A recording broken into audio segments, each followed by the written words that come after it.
Ya kan, makanya aku kan dia kayak gini. Karena mainnya biasa aja, enggak ya. Kayak bercanda bal. Gua emang, Iqbal emang suka gitu. Bercandanya emang suka kelewatan kadang-kadang. Oke, nyala belum mic ya? Bal, kita ngobrol di sini apa di situ, Bal? Kan sombong banget untuk di drum sini kan, Bal? Oh, belum nyala. Cek mic ini belum nyala. Ah, udah. Ngobrol di sini apa di sini? Kayaknya lu sombong banget di situ kayaknya. Drumnya mahal banget soalnya. Oke, kita ngobrol-ngobrol dikit ya. Ini, pertanyaan pertama nih ya, yang ini yang gue belum pernah tanya ke dia. Bang, lu pernah nyangka gak sih, lu sekarang sekarang udah dari posisi sekarang, pernah nyangka gak? Gue mau nyapa teman-teman dulu. Iya. Selamat malam teman-teman semuanya. Jadi jujur aja, tadi tuh gue salah pencet, harusnya nggak main lagu yang itu tadi. Makanya gue agak skip. Ya udah ya. Untung nggak ada Agnesnya. Kalau ada Agnesnya, Jadi kita live loh. hah? Live kita sampai Alaska, sampai Amerika live. Oke. Ya, senang sekali bisa hadir di student concert Andi Salim Drum Education. Tepuk tangan buat Koko gua Andi Salim. Tadi pertanyaan apa? Pertanyaannya, lu nyangka gak sih, lu tuh sekarang udah ada di posisi ini, lu pernah bercita-cita sebelumnya atau tahu-tahu kok hidup gua ngalirnya ke sana ya awalnya? Itu gimana?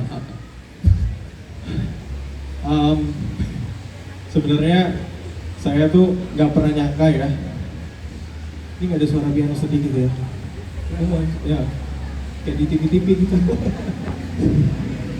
Ya, jadi saya tuh berangkatnya dari Kalimantan teman-teman. Saya perantau tahun 2010 ke Jakarta. Jadi buat ke bandara aja itu harus menempuh perjalanan dulu 3-4 jam dari rumah saya. Naik mobil, baru nyampe bandara, terus dari Kalimantan ke Jakarta itu 2 jam. Jadi total perjalanan tuh bisa 5-6 jam sendiri. Dan semenjak 2010 saya memutuskan buat berkarir sebagai drummer. Belum kepikiran juga jadi session drummer, pokoknya pengennya ngedrum aja, bisa hidup dari musik. Dan ya finally kalau bisa dibilang mengingat 10 tahun lalu, 15 tahun lalu, 20 tahun lalu ya cukup gak nyangka sih. Oke deh, sekarang udah, nah lu dulu awalnya tuh startnya tuh dari YouTuber Startnya? atau dari drummer atau drum session atau startnya dari mana? Wah, kalau YouTube itu udah ibaratnya udah setengah perjalanan saya berkarir sebagai drummer. Oh, oke. Jadi 2010 pindah ke Jakarta, itu awalnya pengen punya band, ya band-band yang kita tahu lah ya, pengennya kayak gitu. Cuman ternyata bikin band itu nggak gampang. Akhirnya 2012 bandnya bubar, mau pulang lagi ke Kalimantan malu. Tapi ya udah akhirnya memilih jalan buat meneruskan jalan sebagai musisi gimana pun caranya di Jakarta. Itu startingnya ya jadi drummer dulu 2000 berapa ya? Mungkin teman-teman dulu ada pernah nonton video gue sama Iwan Fals, Afgan, itu kan lama banget ya. Itu gue ngupload videonya yang kayak sama Iwan Fals itu bukan real time di tahun itu. Setelah 1 tahun gue tour, baru gue uploadin videonya. Dan ternyata di situ mulai ada respon yang bagus ya. Karena mungkin waktu itu belum ada drummer yang bikin drum cam yang bagus. Bisa dibilang gue kali ya. Yang mikirin waktu itu ya, audionya gimana, terus penataan kameranya. Karena waktu itu ngelihat Kobus ya, tahu nggak Kobus? Ada yang tahu ya Kobus ya? Ngeliat Kobus gitu, keren banget, pengen banget punya video drum kayak gini. Akhirnya mulai dari situ saya mikirin. Akhirnya sekarang berkarir juga sebagai YouTuber ya, content creator lebih tepatnya. Nah awalnya tuh, ini kan kita udah ngomongin dunia industri ya. Dunia industri kan bukan sekedar session player, bisa dari YouTuber, bisa jadi dari drummer recording atau apapun, pokoknya berhubungan dengan musik ya.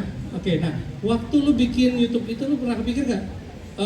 Gue mau gede ini atau cuman yang tadi pengen aja gitu? Jadi cerita sedikit buat YouTube Drum and Drum. Ya promosiin boleh sebenarnya. Ah, Tambah goceng awalnya, dulu ya. awalnya 2018 tuh cuma bikin akunnya doang. Nah, 2019 Januari, kalau kalian lihat video gua sama Gilang NR yang zaman pertama dulu, yang Gilang NR baru masuk kotak, terus gua podcast dulu berdua dia. Nah itu adalah starting awal gua punya target sama Drum and Drum. Jadi dulu targetnya, kalau misalnya 1 tahun belum dapat 100.000 subscriber, gua bakalan nggak jadi content creator. oh.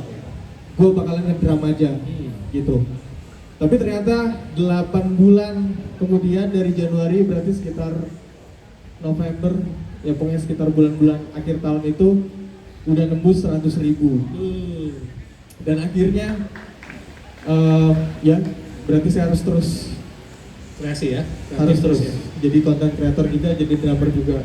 Oke, di sini saya nangkap nih dari cerita dia.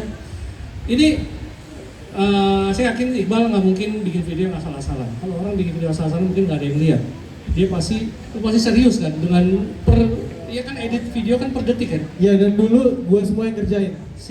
Semua Iqbal sendiri yang kerjain. Jadi Ya, gini, gue yang setup alatnya, gue yang sendiri. kameramennya, terus gue juga yang jadi talentnya, terus gue juga yang edit. So, segala macam dikerjain sendiri semua. Jadi dari nol sampai video itu jadi, itu gue semuanya. Ya, itu semua butuh perjuangan. Jadi Iqbal ini saya percaya dia pasti ngerjain semua dengan perfect. Kalau nggak mungkin bagus. Jadi gini, kalau kalian melakukan sesuatu di luar musik atau di musik pun, lakukan itu sebaik mungkin. Ini tadi saya sharing di belakang panggung sama performance. Kalau kita ngomongin soal panggung atau misalnya ngomongin soal edit YouTube segala macam itu, kerjaan itu dengan sebaik mungkin, dengan sebagus mungkin. Karena kita nggak pernah tahu siapa yang ngelihat kerjaan kita. Ya, waktu kita di panggung, waktu kita manggung sana sini dengan artis ini, main sebaik mungkin. Karena kita nggak pernah tahu siapa yang nonton kita. Bisa dari situ itu akan ngeling kemana-mana. Ya gitu.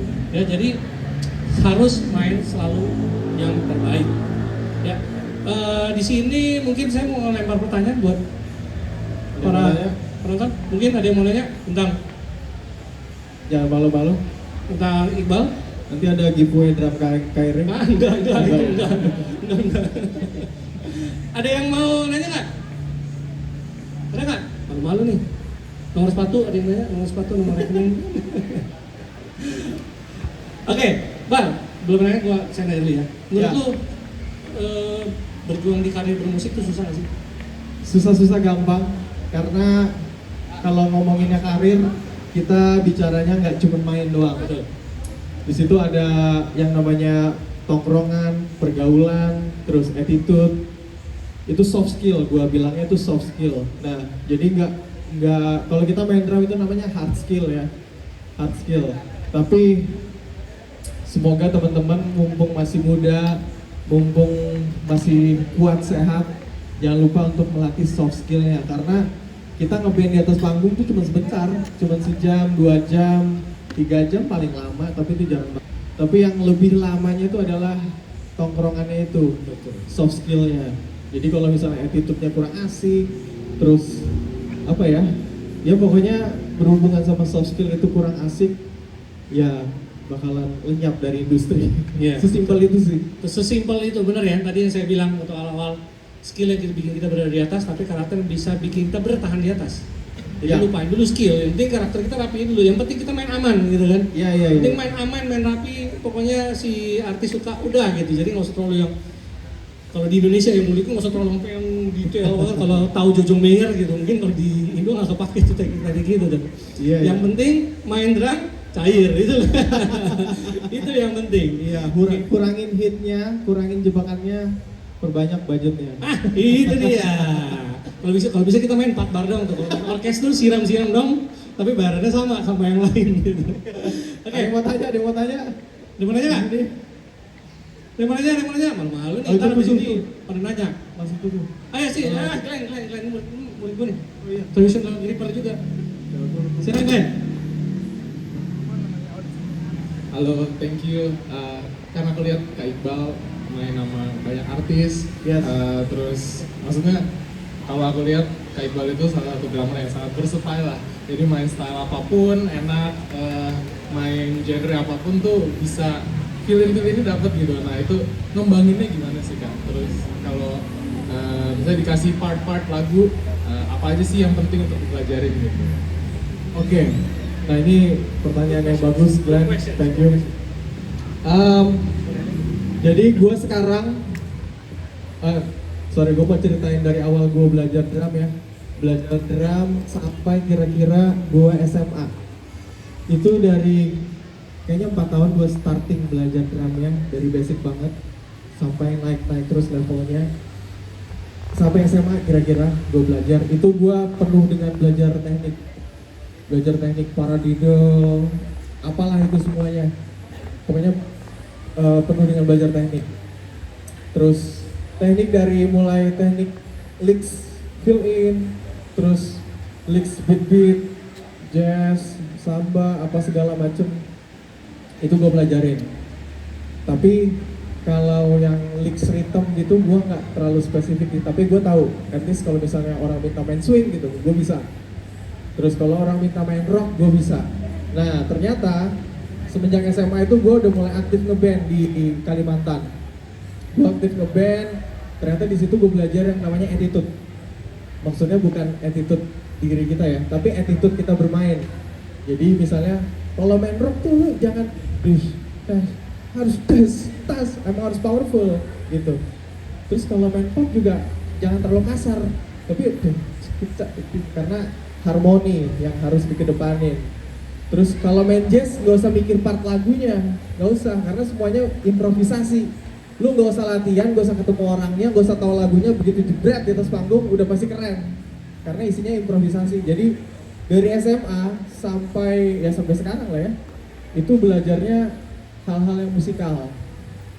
Jadi nggak cuman belajar teknik. Mungkin di sini teman-teman remaja masih menggebu-gebu ya, lihat chop-chopnya Rey Prasetya gitu, lihat chop-chopnya Echo Sumantri gitu ya.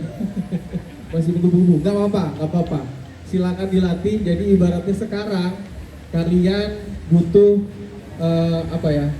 memperbanyak peluru ya, nggak ada salahnya buat latihan itu. Jadi latihannya terus sampai mentok ya,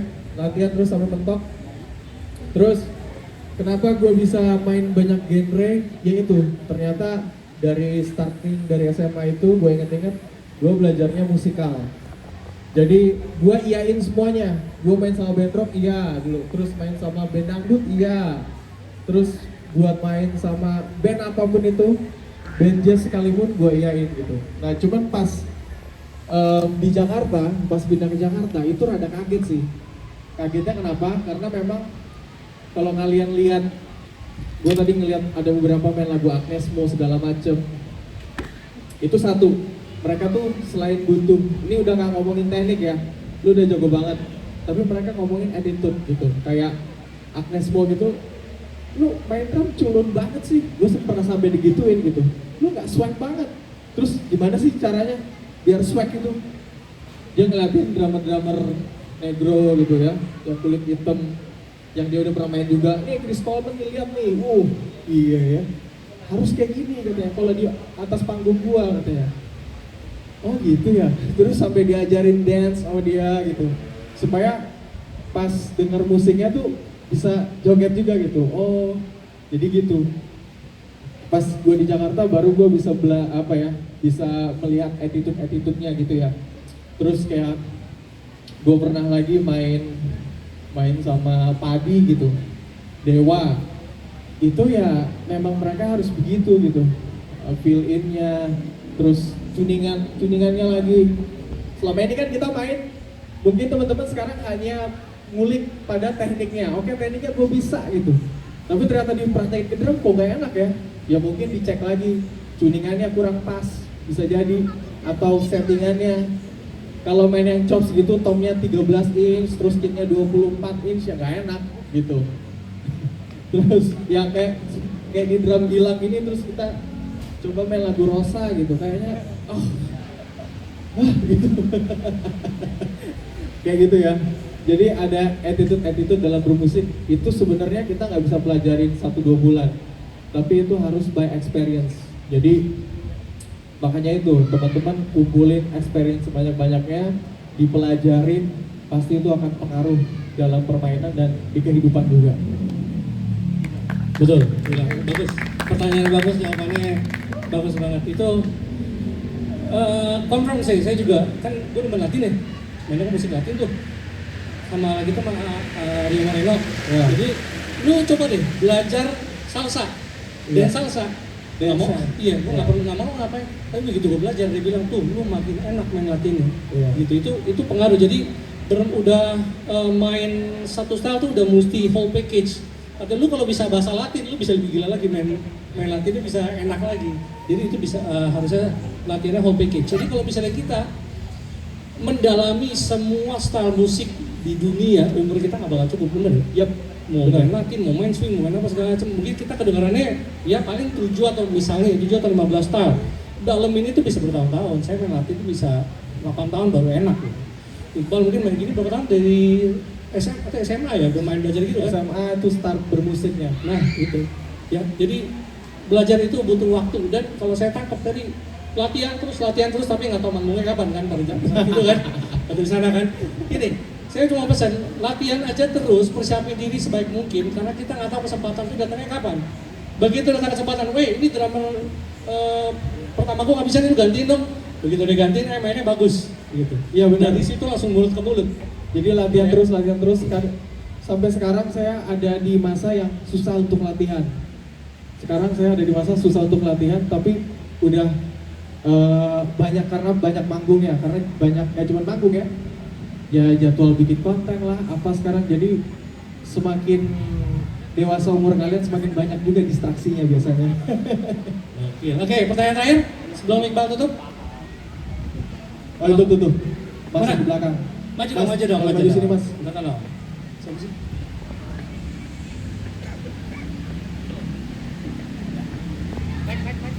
Oke, Halo, salam kenal. salam kenal Bang Iqbal. Gua Rio, gua nonton video lu banyak. Drum and Drum masih follower masih baru-baru sampai sekarang udah ratus juta, keren banget. Gua mau nanya, Bang Iqbal, lu role model tadi gua sempat denger komposer ya. Cuman gua kurang dengar apakah itu bikin inspirasi lu bikin YouTube atau memang role model lu bermain drum. Gue mau nanya pertama, role model lu siapa sebenarnya? Role model yang lu kayak mungkin gaya mainnya lu ikuti kan? Kadang-kadang gitu ya. Baru yang kedua, pertanyaan gua, target lu main kan yang gue lihat lu main udah banyak sama yang gede-gede ya. Sama Agnes Mo, sama Iwan Fals, sama Dewa 19. Banyak lalu Rosa segala macam. Target lu main rencana atau target lu ke depan mau main sama siapa lu?